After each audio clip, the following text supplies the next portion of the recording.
Halo Jabra Tim. Ada sesuatu yang lagi rame nih. Lu harus kasih dia kesempatan lagi. Di atas kertas lo semuanya harusnya menang. Ada bahasan yang paling ditunggu-tunggu.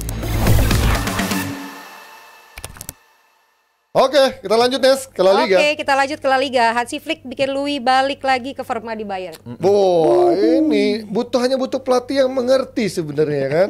Ternyata Lewy yang mungkin dikata sudah terlalu tua untuk bermain di La Liga dengan pemain-pemain muda, tapi ternyata di bawah Hansi Flick seperti muda lagi, seperti anak yang mungkin bermain TikTok lagi ya. Gak kayak 36 tahun ya? Iya, anjing dia tua banget tapi mukanya 36 tahun ya. Berarti ada Lewandowski, ada Johnny Evans pekan ini ya? Iya, sama-sama 36 tahun. Gua 11 game 38 tahun. 12 gol luar biasa. Dan gue juga 37 Gol tahun MU, gol MU. dipakai lagi di DPI.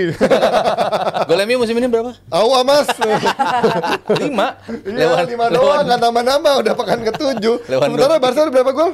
Oh banyak. Lewandowski udah 7 ya, berapa? 11. 11 anjir, itu Lewandowski 11. Barca udah campur. udah 20-an lebih ya di Liga doang. Sementara MU 5. Ngapain aja Ya dia jangan dibandingin sama MU lah. Ya udah nggak usah dibahas, tapi kalau ngomongin apa yang membuat lu lihat dari sisi, kalau Mas Aryo kan sebagai fans tau lah bagaimana Iya.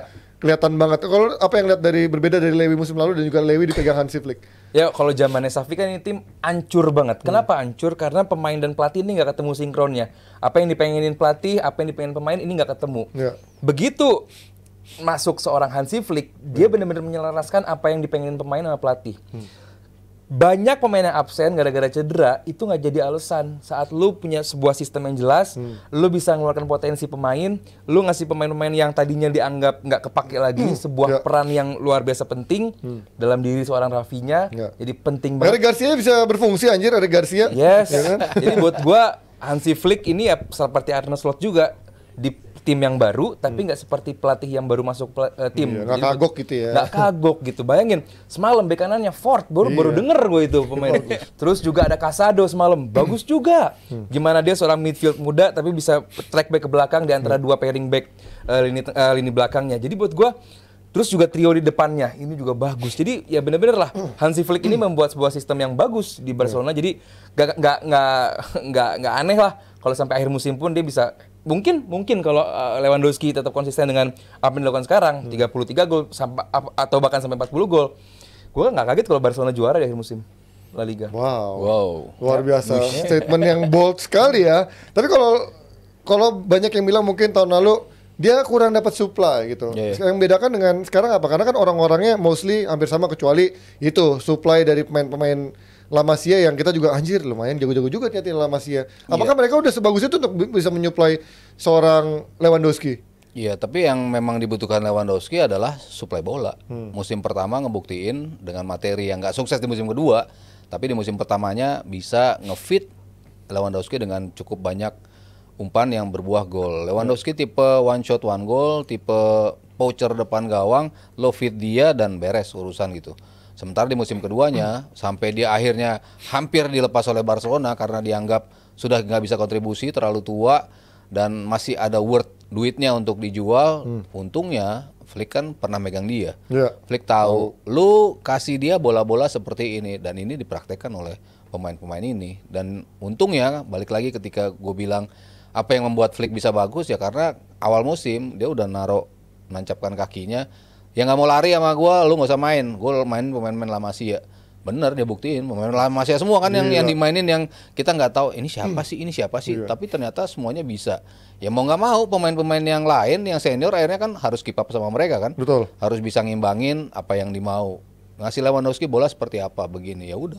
Ketika dia dapat bola seperti itu dia bisa execute dengan luar biasa karena dia punya kemampuan untuk mencetak gol yang luar biasa. Dari sisi Lewandowski udah bisa udah bisa teratasi ya urusan mencetak gol di muka gawang.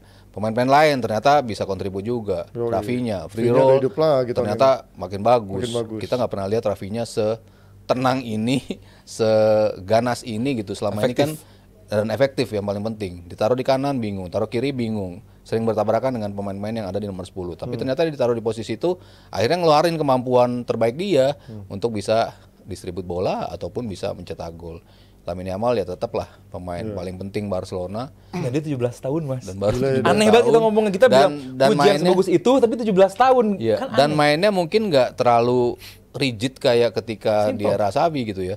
Di era Munchennya Flick kan juga kaku ya, sistemnya by system banget. Tapi ini ada campur dengan keleluasaan yang diberikan gitu loh.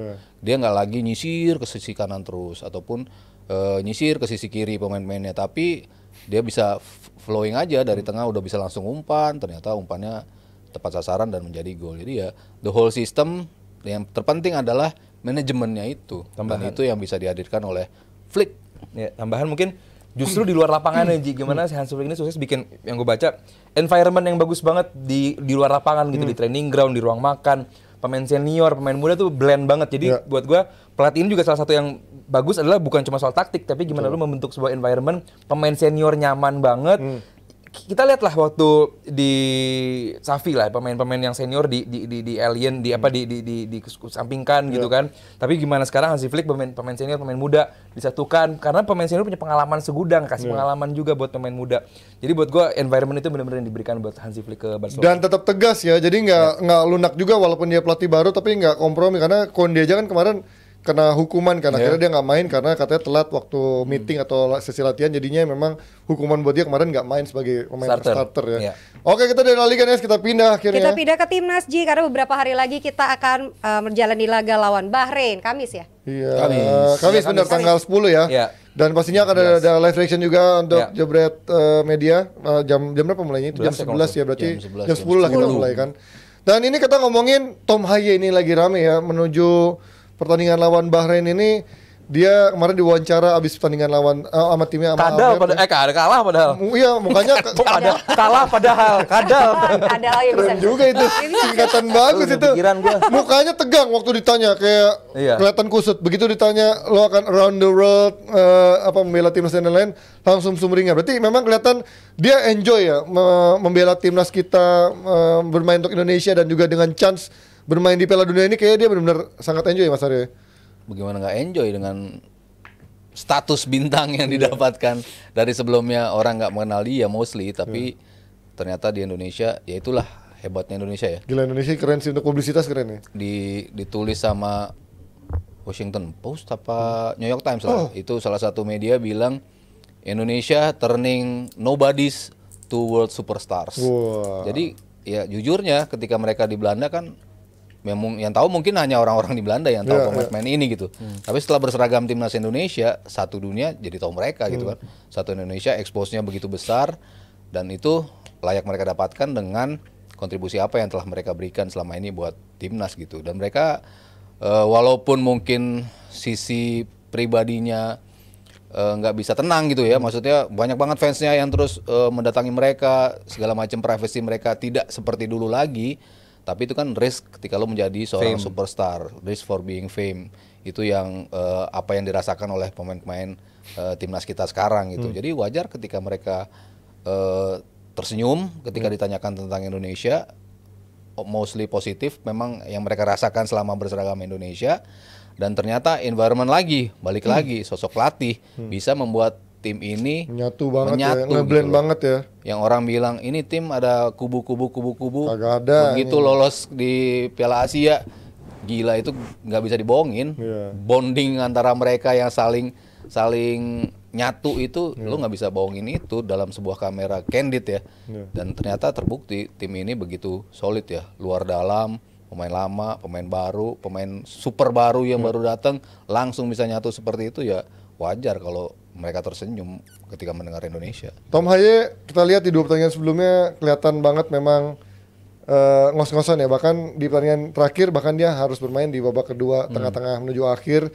Karena apakah faktor menurut lo ya dia memang di awal itu 2 pertandingan karena dia belum mendapatkan tim jadi match fitnessnya belum terlalu oke. Sekarang menurut lo akan ada disimpan lagi nggak? Atau menurut lo dia akan bermain hanya 1 jam 60 menit? Atau sekarang dengan dia sudah punya match fitness bermain untuk Almer, udah nggak ada kata untuk dia digantikan di babak kedua tengah-tengah lagi? Udah bisa main full 90 menit sebagai pemain yang bisa memberikan passing progresif untuk Indonesia. Karena beda banget ketika dia ada dan dia nggak ada. Ya, kita lihat Bahrain gimana mainnya. Mereka setback ke belakang, terus melakukan sekali 2 kali serangan balik. Artinya mereka punya winger yang cukup cepat. Berarti dibutuhkan seorang stopper yang bagus di Indonesia. Apakah Tom Haye termasuk salah satunya? Gua rasa bukan gitu, masih ada pemain lain mungkin Ivar mungkin dan yang bisa di tengah untuk menjadi stopper. Cuman kalau secara kualitas ya balik lagi nih STY punya segala visi di kepalanya siapa yang bakal dimainkan gitu yang terbaik untuk Indonesia. Jadi dimainkan atau enggaknya Tom Haye buat gue ini udah yang terbaik versi STY gitu. Jadi kalau kualitas ya gue lihat ada di sana gitu. Cuman apakah dia yang terbaik untuk dimainkan itu di tangannya STY. Jadi buat gue dimainkan enggak pun karena nggak harus menjadi starter gitu. Lo bisa coming from bench, terus lo bisa ngasih yang terbaik juga. Dia punya shoot yang jarak jauh cukup bagus. Dia bisa ngagetin, dia bisa coming from behind juga. Jadi buat gue starter atau enggak kita sama-sama tahu lah Tom Haye ini punya kualitas. Dan ini ada seorang sosok nama Ahmed Alkaf, katanya dikenal kontroversial nih. Apakah dia akan menjadi pemain yang bisa mengganggu? Wasit. Ini Wasit. Ahmed Alkaf. Iya, emang ini kontroversinya di pertandingan apa nih? Di Ahmad final AFC U20 dia menguntungkan Saudi. Oke. Ini yang gue bingung adalah kenapa wasit dari West Asia Football Federation di mana Bahrain, Oman, dia orang Oman kan, itu satu federasi kok bisa. Kalau Oman setan bahaya. Oh man, kok bisa ngewasit? Walaupun secara peraturan AFC nggak ngelanggar, cuman kan ada peluang untuk lo mengunggulkan yang satu federasi dong. Gitu. Jadi buat gue itu yang mungkin dimaksud dengan ada peluang untuk kontroversial di sini. Jadi kok bisa wasit dari satu federasi mereka ngewasitin? Nah ini kan sepenting ini gitu. Jadi buat gue harap sih enggak gitu. Walaupun ini adalah wasit yang cukup receh kartu gitu. Cukup ringan kartu ya dia. Ringan kartu juga gitu. In satu game bisa ngeluarin 10 kartu. Kayak si itu dulu yang wasit Spanyol yang agak botaknya Robocop tuh siapa? Yang Benito Gonzalez, bukan. Itulah pokoknya yang juga royal kartu lah. Se-royal itu kartunya dia. Iya, termasuk wasit yang cukup royal dalam memberikan kartu. Cuman ya kalau bicara wasit dari Jazirah Arab sekarang kayaknya udah nggak kayak gitu. Dulu kan kalau ini wasitnya biasanya dari kalau nggak Korea Selatan, Jepang yang seperti itu. Tapi dalam beberapa kesempatan wasit yang mengwasiti kita sering juga kok. Kita lawan Irak kalau nggak salah wasitnya asal Qatar, lawan Qatar wasitnya juga dari Arab juga. Banyak kok wasit-wasit yang sekarang udah kayak gitu. Tapi ya tergantung kita sih, jangan terpancing kalau kita udah tahu ini wasit enteng kartu. Jangan terpancing emosi. Kita tahu Bahrain juga jagonya untuk mancing emosi. Tipe-tipe tim dari Arab sering sekali untuk tipenya memancing emosi. Mereka punya speed, mereka punya body balance yang bagus. Mereka cukup jahil untuk menjahili pemain. Ya jangan sampai terpancing. Itu sih mungkin pesan gua buat pemain-pemain timnas. Jangan mudah terpancing karena lo tahu sekarang ada wasit, sekarang ada VAR yang lo mungkin nggak kelihatan oleh wasit, tiba-tiba lo dipanggil. Potential red card, potential penalti yang kayak gitu-gitu. Bahaya sih, handsball juga bahaya tuh ya. Dan berapa kali kita setelah VAR mendapatkan itu. Rizky Ridho waktu kartu merah lawan Uzbek seperti itu. Irfan Jenner seperti itu juga. Ramadan Sananta direct red card setelah VAR. Jadi kan apa yang tidak terlihat sebelumnya ternyata bisa direview dan bisa merugikan. Nah kita jangan sampai kepancing. Nah menghadapi Bahrain ini kan away dan justru kita melihat chance-nya ketika kemarin lawan Arab, orang bilang wah nih bermain di kandang Arab akan susah dan juga bermain di bawah tekanan. Justru kita bisa main bagus banget bermain di Arab dan faktor lapangan di. Ini apakah akan kita melihat permainan yang Indonesia yang akan lebih enak lagi dibandingkan kita bermain waktu kemarin di kandang yang secara bola nggak jalan gitu? Ya itu pasti nomor satu karena kita sama-sama tahu lah bahwa permainan sepak bola STY ini harus di lapangan yang kualitasnya bagus gitu, karena sayang kalau enggak, karena permainan bola cepat kalau bola lapangannya kurang oke bakal memperlambat bola, itu orang udah sama-sama tahu lah. Cuman kemarin gue lihat di training waktu kemarin di akunnya timnas Indonesia ya udah enak kok latihannya gitu, secara sama lapangan juga udah oke, walaupun gua nggak tahu itu bakal lapangan yang dipakai atau bukan untuk pertandingan besok hari Kamis nanti. Jadi buat gua kalau kualitas lapangan kita nggak perlu khawatirin lagi lah. Timur Tengah dengan kualitasnya lah, mereka udah punya segalanya. Apalagi Bahrain juga termasuk salah satu yang kualitas bagus, mereka punya stadion yang cukup bagus, bakal main di Waton Bahrain atau National Stadiumnya Bahrain. Jadi buat gua kualitas lapangan bakal menjadi kunci juga buat Indonesia, karena kalau dari permainan justru yang diunggulkan lewat lapangan bagus itu justru Indonesia dibandingkan Bahrain. Karena Bahrain pure memanfaatkan speed dari pemain gitu. Jadi kalau untuk bola-bola pendek Indonesia diunggulkan di lapangannya Bahrain. Secara cuaca berpengaruh nggak Mas? Apakah dia di sana sekarang? Berarti kalau kita di sini jam 11 sekarang jam 7 jam 6 ya? 4 jam 6. Nggak terlalu panas dong artinya untuk main-main kita dong. Iya, Arab kan di siang panas banget, tapi di malam bisa dingin. Itu kan yang kalau sekarang 34 derajat katanya kalau dilihat sekarang ini jam segini. ya amplitudonya kan nggak selebar di Humidity-nya? Humidity-nya juga nggak sehumid di kita gitu. Oke, itu lebih enak dong, ya? Dry weather tapi nggak humid. Nggak bikin lo lengket. Iya, ya, nggak terlalu bikin ngap lah. Ya, dan ya pemain-pemain dari Eropa mungkin nggak ada masalah juga main di posisi itu malam hari. Ya agak sedikit lebih panas gitu, cuman bukannya lembab gitu dibandingkan di Senayan. Justru kita ngelihat Verdong, kita ngelihat Tom Hai kok jauh lebih capek ketika main di GBK. Lagi jam 4 sore. Iya lawan Irak. Terlepas dari suhu, terlepas dari surface atau permukaan lapangan yang membuat mereka jauh lebih capek. Ketika lapangan nggak oke, otomatis kan lo lebih banyak tapaknya lebih menyulitkan lo untuk bermain sehingga lo butuh energi yang ekstra gitu. Sementara di surface yang lebih bagus, ya moga-moga pemain-pemain Eropa kita tampil lebih konsisten. Ya itu sedikit ya preview tipis-tipis dari kita terkait timnas Indonesia. Pastinya kita akan preview yang lebih dalam lagi dan juga in-depth lagi di hari Rabu karena masih ada 1 hari menuju hari Kamisnya pertandingan menghadapi Bahrain tanggal 10. Dan besok juga ada DPI muda ya? Ada DPI muda? Besok kan? Iya. Dan ini masih ada saweran lagi nih Ji. Siapa itu? Rp50.000 dari OBT. Obat nih, OBT. Obat. Mas Aryo mau tanya siapa pelatih yang cocok melatih MU? Rumornya kalau Ten Hag dipecat yang ditunjuk Tuchel atau Thomas Frank? Dua-duanya menurut gua akan lebih bagus. Asal bukan Ten Hag. Asal bukan Ten Hag. Siapapun asal bukan Ten Hag. Thomas Frank, come on, bagus lo mainnya. Oh, iya. Tapi ya dia kan belum pernah megang tim besar. Itu yang dipertanyakan selalu kan. Ten Hag? Ajax. Ya udah punya tim aja nggak bisa juga. Iya, maksudnya kalau ngomongin CV ya orang pasti akan komparasi kalau sama Tuchel ya. Gue prefer Tuchel kalau itu sih kalau dari CV ya. Abang absen nih.